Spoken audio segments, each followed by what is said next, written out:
အတိတ်ဘဝကအတူတူဘဝနေခဲ့ကြတယ်ဆိုလို့ရှိရင်လူတွေဟာ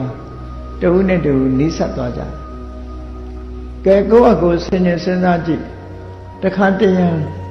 ကိုတွေ့တဲ့ပုဂ္ဂိုလ်တွေထဲမှာတခါတရံမြင်းမြင်ချင်းခင်သွားတဲ့ပုဂ္ဂိုလ်ရှိသလိုတခါတခါမြင်နာနဲ့အမြင်ကတ်တဲ့ပုဂ္ဂိုလ်မျိုးတွေလည်းရှိတယ်ပေါ့အဲ့ဒီမှာနောက်ကြောင်းရှိတတ်တယ်ဆိုတာတတိထားဖို့ပေါ့မျက်နာမြင်နာနဲ့အမြင်ကတ်သွားတယ်ဘာမှမလုပ်ရသေးဘူးမြင်မြင်ချင်းမုန်းတိမှုဖြစ်တယ်ဆိုရင်အထူးတတိထားဖို့အဲ့ဒီပုဂ္ဂိုလ်နဲ့အတိတ်ဘဝတုန်းကယဉ်ညိုးရှိခဲ့တယ်ဆိုတာတတိထားဖို့လိုအပ်တယ်ပေါ့အဲ့ဒီယဉ်ညိုးမျိုးကိုခုတည်တတ်တဲ့ဘဝမှာဖြောက်ဖို့လိုအပ်တယ်ဟောဆက်လက်ပြီးတော့သူ့ပေါ်မှာအမြင်ကပ်မနေကြဘူးပေါ့တခါလူတယောက်မြင်တာနဲ့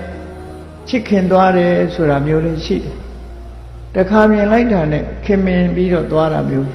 အဲ့ဒီပုဂ္ဂိုလ်မျိုးတွေကြတော့အတိတ်ဘဝတော့ကအတူခင်ခင်မင်မင်နေခဲ့ကြတဲ့ပုဂ္ဂိုလ်မျိုးလို့ဒီလိုဆိုတာပေါ့အမျိုးတော်ခဲ့ကြတယ်မိသားစုထဲမှာဖြစ်ခဲ့ကြတယ်ဆိုတဲ့ဖုံးကွယ်နေတဲ့အတိတ်တွေ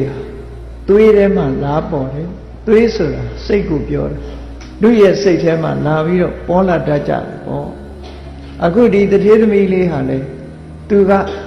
တထေးအိမ်မှာတထေးသမီးအနေနဲ့ဖြစ်တယ်သူနှစ်သက်မြတ်နိုးတဲ့ပုဂ္ဂိုလ်ကတောသားမုတ်ဆိုးတူဖြစ်သွားတယ်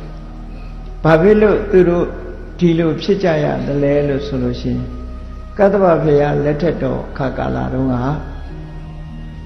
သူတို့ဟာဇနီးမောင်နှံတော်ခဲ့ကြလက်ဥကလေးကြည်နူးတဲ့စိတ်နဲ့တစ်ချိန်လောက်လက်ဥကလေးခြိလိုက်တာနဲ့ပဲနတ်ပြည်လူပြည်ရောက်ပြီးတော့သွားကြတဲ့ပုဂ္ဂိုလ်တွေဟာမရည်တွက်နိုင်လောက်အောင်များပြား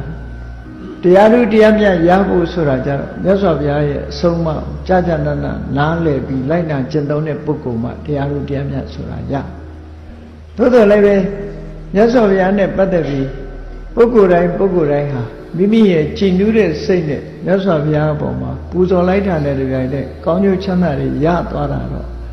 လောကသားတို့အတွက်မြတ်စွာဘုရားရဲ့ကြိုးပမ်းအားထုတ်ချက်ပဲတစ်ခုဖြစ်တယ်ပေါ့